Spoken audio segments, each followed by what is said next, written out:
Yes, mambo vipi Tanzania? Leo hii nimekutana na Kingwendu Ngwendulile ama Rashid Mwishe Mwinzange. Miaka kadhaa iliyopita kama mwaka 2005 tulifanya ngoma moja inaitwa Mapepe. Tukiwa tumeshirikiana pamoja na Tangulu. Ile ngoma ilibamba sana. Sasa leo hii nimekutana naye Kingwendu Ngwendulile tukijadili machache. Bwana Kingwendu, unakumbuka nini kwenye ile ngoma Mapepe? Bwana, ngoma Mapepe kikweli ile ngoma ilikuwa ni hatari sana. Ngoma ile nilitulia kweli kipindi kile.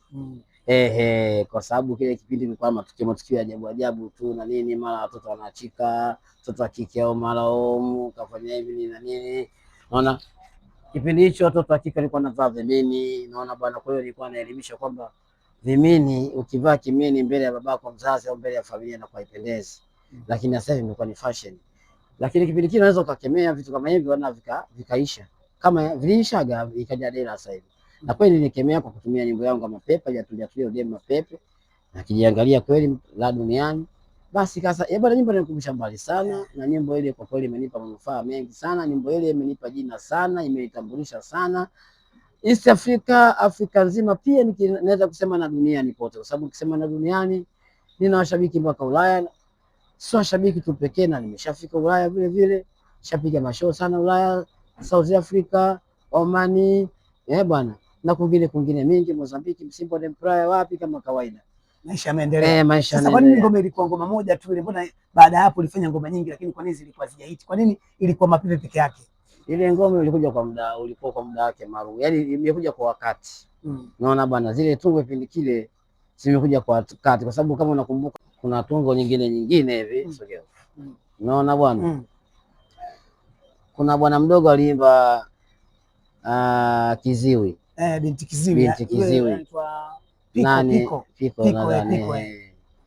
Haya, kuna mtu mwingine anasema kwamba wewe dogo umetabubaya, akasema nakupenda tu hivyo ulivyo. Naam. Japo na sura yako mbaya, lakini nakupenda hivyo ulivyo. Na mimi nikaja na Mapepe, tulia. Sasa zile nyimbo zilikuwa zinaenda na wakati wake. Ndio. Unaona bwana, kulikuwa na wakati wake kwa zile nyimbo zile. Unaona bwana, akaja dogo mwingine alikuwa anaimba kama Dave fulani. Nani udogo asende akaingia kwenye hajaza au nani Amakiu mtoto wa nani hapa wa Zanzibar. Unaona zile nyimbo zile zilikuwa zimekuja zilikuwa zinafuatana. Unaona bwana, nyingi mlisahau tu. Unaona, kwa hiyo kipindi kile nyimbo zilikuwa zinaiti, ndio wakati wake, sikuwa ndio muda wake. Ndio sasa dunia imebadilika. Kuna vijana sasa hivi wanapiga nyimbo inaitwa siku tatu ishapotea. Ndio. Naam. Inapigwa nyimbo inaita siku tatu ishapotea. Unaona bwana? Lakini sasa sisi nakumbuka nyimbo za zamani. Nyimbo za zamani wazipoteaje. Sasa leo hii Mapepe hata ikipigwa pale disco pale bado watu wanaipenda. Lakini Kingwendu, watu wanajiuliza ile ilikuwa nini? Unajua sasa hivi kuna mtindo unaitwa Sengeli. Ule ulikuwa ni mtindo gani ule wa Mapepe? Ulikuwa mtindo gani? Ile ilikuwa inaitwa hip hop, vanga. Yani kuna mchanganyiko wa nini na nini mule? Yani kwamba ile beat wewe kwamba ilikuwa tu ni studio tu, au yani wewe ulibuni kwamba mdundo ule hivi, au ilikuwa ni kutokana na ile nyimbo ilikuwa inaitwa tulia au ile yani katokea mdundo umetengenezwa pale, au wewe kuna vionjo ambavyo ulivinjia? Instrument fulani nimechukua mule kutoka kule kwa wazalamu halisi kabisa. Unaona bwana, kuna marimba, unaona bwana, kuna ngoma bwana, kuna ngeri. Ngeri kuna mfano kama marimba fulani inaitwa ngeri. Unaona, kwa hiyo vile biti ile ni biti ya Kizaramo. Unaona, mfano kama biti za Singeli hizi na nini, unaona bwana. Kwa hiyo hivyo inaitwa hip hop Zaramo, hip hop Zaramo. Sasa kwa nini baadaye ukaja ukabadilika ukaimba zile sofi katika mtindo wa Bongo Flava? Yaani ilikuwaje uliama kule kwenye Uzaramo, kwa sababu ulionekana kama mwanzo wa Sengeli. Sasa kule kubadilika kule kulikokani nimekwambia zina wakati wake. Baada ya kuona kule wakati ule umeenda kidogo, inabidi utafute tena new model. Ndio. Vitu vya kisasa. Kwa ndo nikaja na zile mambo nani kidogo zile Bongo Flava na nini. huenda kule nako nikachomoka. Mimi kwa kweli bwana mkubwa, mimi sio mwimbaji. Wewe sio mwimbaji? Mimi ni mchekeshaji. Una wazimu. Wewe vipi pala? Unaona bwana. Sasa mimi niwe mwimbaji, Diamond atakuwa nani? Harmonize atakuwa nani? Leo niingize mimi kwenye kuimba eti mimi ni mwimbaji. Mimi nabahatisha, ukikubali sawa, usipokubali achana na mimi. Kingwendu ni mwimbaji kwa sababu sauti unayo. Kwa sababu ukisikia wewe una sauti. Sauti ninayo, lakini wewe sema wewe una sauti ya kuimbia, sio sauti na wewe una sauti. Sawa. Wewe una sauti ya kuimbia. Na ukisikiliza zile namna nyimbo zako zote, ile albamu ambayo ilikuwa Mapepe, kulikuwa na hiyo nili mtu mzima kapumua, kulikuwa na mipango sio matumizi, kulikuwa nyimbo kama 5 6 hivi. Ukisikiliza na namna ambavyo ulikuwa na chorus zote ulikuwa umepiga wewe, umeelewa? Sasa wewe sauti ya kuimbia unayo. Sasa baadaye kwa nini uliamua kubadilika kutoka kwenye hip hop Zalamu alafu ukaja ukataka kufanya Bongo Flava? Hiko ndo nahisi pengine kikufanya wewe upotee. Hapana. Kubadilika kwa nilikuwa natafuta tena, je, wapi nitatoka tena kwa mara nyingine? Ipi nitaifumania nyingine kama hii Mapepe? Ndio nilikuwa nabadilika kule kidogo, nabadilika. Lakini ndo wakaja ndugu zetu kina Mondi sana, wakaua kila kitu kule, wakaua nini? Wakaua Bongo Flava. Wakabaki wao. Kwa sasa baada ya hapo sasa ile kundi la Kingwen Family ambalo na mimi Meja nilikuwepo ndani yake, alikuwepo Tangulu, alikuwepo na marehemu Martini Tulanongo, Mungu amrehemu. Sasa bado lipo ama sasa hivi limekufa tena au unafanya mwenyewe? Ile kundi limeshakufa muda mrefu sana, niko mwenyewe kama mwenyewe. Ndio. Na nina mpango wa kulifufua tena. Ndio. Na mpango wa kulifufua tena vile vile, lakini kwa mtindo wa singeli sasa hivi. Ndio. Sasa nataka upige singeli sasa tena. Nataka kuleta mtindo wa singeli. Unaona bwana. Na labda ushautengeneza hata kibao, labda pengine labda kuna wimbo ambao tayari ushauandaa au unafikiria kwamba kundi litakapokuja ndio ufanye? Kibao ambacho kimekiandaa kwanza, hii Mapepe na ibadilika inakwenda kwenye singeli. Unaona bwana, tayari Mapepe naanza kuibadilisha mdogo mdogo, lakini nikaona ni vyema nikae na ndugu zangu na watunzi wenzangu niwaimba nao kama vile Meja MC, ni wewe mwenyewe pamoja na Tangulu. Ndio. Unaona bwana, ili tumefanyaje kuibadilisha kutoka kule kuja kwenye singeli. Basi kidogo nimejaribu inakuja na kidogo kama nanili kama kidogo, yani kama ladha kidogo. Haja tulia huyu demu Mapepe. Mwanangu Mapepe. Bwana haja tulia huyu demu Mapepe. Hapo inakuja nini hapo? Inakuja biti la singeli. Alafu mimi napanda vile vile. Lakini kwa kutumia melody moja ya kuimba. Kwa sasa hivi nipanga moyo mazera kwa mvuga ndege. Mlima nilituna ile demu linaniona bwege. Unakuja kutwa ile demu kigonga njia. Kesho kwa bwana kameenda kachokutoa kwa katapila. Mtoto bomba kipota bote na mweusi. Bwana linagawa ili demu kama bisikuti. Sasa cha kushangaza pala damu linaposema eti ajapo na Mungu kumnyima mwanamume dhambi. Bwana makubwa madogo yananabu. Sema konye wachikadi mtoto chawoni mwe bwana ndamtoa balu huyu demu kichupi mkononi. Tulia huyu demu Mapepe. Haja tulia huyu demu Mapepe. Napolitikia haja tulia huyu demu ni bora Mapepe. Unaona? Yaani haja tulia huyu demu Mapepe. Haja tulia huyu demu Mapepe. Nabidi Mapepe huyu demu Mapepe. Nasema Mapepe.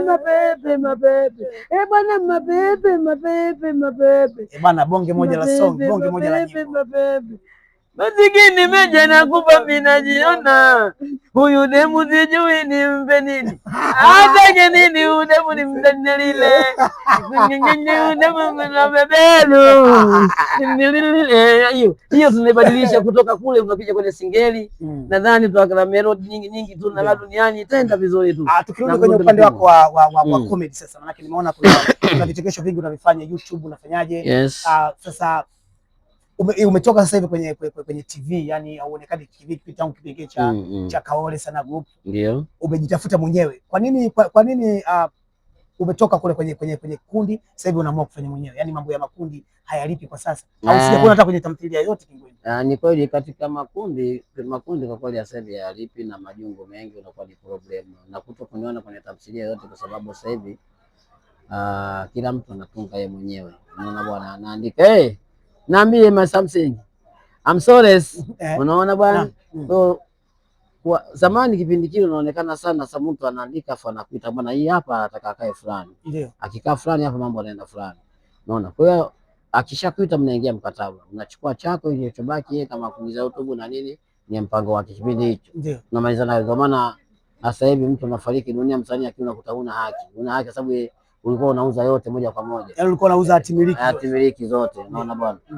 Kama hivi tumeangalia historia ya Kanumba. Kanumba hapa alikuwa anauza na hati miliki kila kitu. Ndio. Baada ya kumchukua Mwenyezi Mungu, sasa hivi mama yake anapata shida kufuatilia kuta bwana Kanumba kumbe alikuwa anauza na hati miliki. Na hati miliki. Kwa hiyo sasa hivi hata mama Kanumba akifuatilia ile haki za mtoto wake anazikosa kwa sababu mwanae alikuwa anauza alikuwa ni kila kitu. Na hata wakati nyinyi mnafanya zile, kwa mfano kama Kaole pale, ilikuwa ni haki ya nyinyi wa manake wasanii, au ilikuwa haki ya kwa maana ya television ilikuwa inaonyesha mchezo wenu?